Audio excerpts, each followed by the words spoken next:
GetLoveDreamingBeach.com. Some lunch, although I'm having breakfast for lunch. Cream of wheat. It's a little too watery.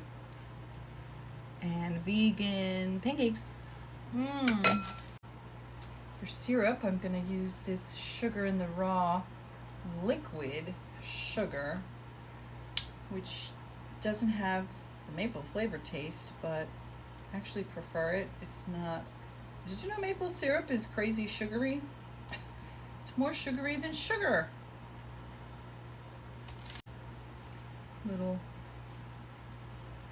It's frozen, but I just finished the ones that I made from scratch. I guess I'm technically vlogging now because I'm just making little thoughts as I go along throughout my day. So welcome and welcome back to Cat Love Dreaming Peach. This is my channel. Lately I've been discussing the patriarchy that so many of us have been raised in, and I just wanted to say, in my last clip I was saying, I wish somebody had told me when I first became a mom, you know, keep working, work part-time, have something on the side for yourself. Don't become financially dependent on him. And the fact is, my mother and sister very well were probably telling me those things. They probably were, and I was just ignoring them. They were saying, don't be a stay-at-home mom. Now, they also had a very wrong idea, in my opinion. They thought that it was a luxury to stay at home when it was actually incredibly demanding and difficult. And now I've learned that, again, I've said in other videos, I thought I was going to have children for a very long time.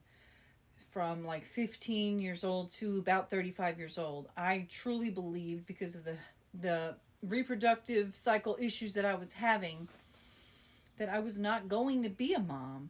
And so when I did become pregnant,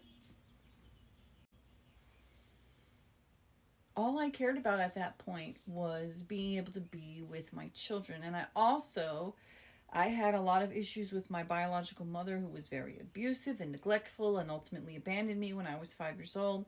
And I was raised by my dad's second wife, who they got married when I was 3 years old, and she became my full-time mom when I was 4 years old. And she's been my only mom since, but that didn't change the fact that I had a lot of issues around being a mother and a biological mother and my role in that. And anyway, for my own personal reasons, when I had children, I just simply did not want to send them to daycare or have a nanny or pay somebody. I wanted to be there. I wanted to be the one. Now, some women feel that way. And if you're one of those women who feels like you absolutely must be the one raising your children, and you have a partner who is willing to work and pay for the bills. I mean, it's not like we were living in luxury by any means. We were living in a very small, cramped apartment that was way too small for what we needed. And, I did have laundry machines, but they were like, you had to pay with coins. So it was like constantly having to go get coins, and that cost a lot of money. And, I was glad that we had the machines, but it was expensive, and they were shared, and whatever. There was a lot of issues that my life was hardly perfect and hardly easy. But, I was saying, like, I'm making these videos and then it helps me with my skills. The truth is, right now when I edit videos, I'm using DaVinci Resolve 20, the pro version. I am not using TikTok to make my videos. The reason I'm doing TikTok here is because I want this background. I like the captions, and I can throw my Cat Love Dreaming Peach name up there. And, I can do that in DaVinci Resolve too, but DaVinci Resolve is like, I'm doing that shit for my paid clients. I am using my time to sit and edit videos right now. Again, I have been using DaVinci Resolve for some of my videos. Those are the ones that are for Patreon and members. So I have been using DaVinci Resolve for some of my videos. Those are the ones that you can get if you become a member. on Patreon or YouTube. And I do have membership on my website as well. My whole point is that, you know, if you're out here and you're young and you're a stay-at-home mom, or you want to be, or you even, you know, want to get married and you want to be a man, I urge you and I invite you to think about the repercussions of becoming financially dependent on someone who may or may not actually follow through. That's the other thing, that, you know, like I was saying in the last video, my ex did pay for child support the first, I mean, he still pays.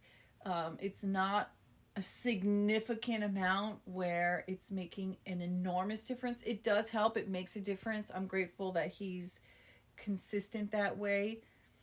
And, you know, my sister, for example, when she got divorced, she got zero child support. And she felt guilty because she didn't want to be with him anymore. And he barely did any, like, actual care of them. Almost none. And he gave no money. And, you know, I felt differently. My sister and I felt like you should go after him for my mother and I felt like you should go after him for child support. And she chose not to. And now her kids are over 20 years old. So that ship has sailed. And he never came through. And now he doesn't even speak to them. And that's on him. You know, he's an asshole. And my niece and nephew do not currently speak to their dad. And that's how it is sometimes. But, you know, my children love their dad a lot. They see him regularly. And he has been helping. You know, there's been times when he couldn't help. There's been times when he's been away. There was few months at one point where I was struggling financially, and he helped me out a little bit for 3 months. And then he was like, I can't help you anymore. And then I've, you know, had lots of times where he hasn't come through with the child support because he couldn't, or whatever. He didn't have the money. So it's not perfect. And I still do about 90% of the child care. I do, like, just about all the driving back and forth and the picking up and the food shopping, all the stuff. I do it all. I was folding their clothes just now. And yes, I am teaching them how to do your own chores, because what I truly know is that doing laundry and cooking and cleaning and even taking care of your children is not any more feminine than mowing a lawn or getting an oil change or fixing something broken. This ridiculous idea that your genitals determine what you're capable of and what you can do is just fucking archaic. And while it's true that there's a shit ton, a plethora, a superfluous amount of patriarchal men out here, that's one reason why I have no desire to try to date. It's not the only reason. The reason I don't want to date is not about men, truly. It's about me. I want freedom. I want all my time that I'm not working for a client or doing something for my children or cooking or cleaning or sleeping or taking a shower or whatever it is. I want to be able to do what I want to do.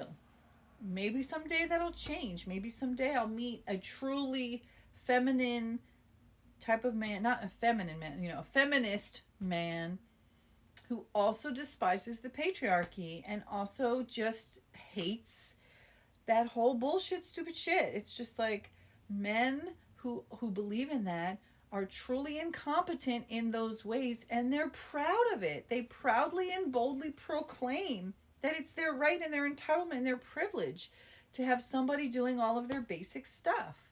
And it's just really despicable. You know, it's such a narcissistic man, you know, like a man narcissism. You are not entitled to that. You don't deserve that. You're not some kind of king where a woman is just there to wait on you. Unfortunately, many of those men exist, and they will, and many women will get hooked up with them. But I'm not going to be one of those, and I'm going to encourage anyone who comes across my video to not be that kind of woman and not be that kind of a man. If you want true equal love, learn how to do your own fucking chores. And I got to get to work, and I'll see you in the next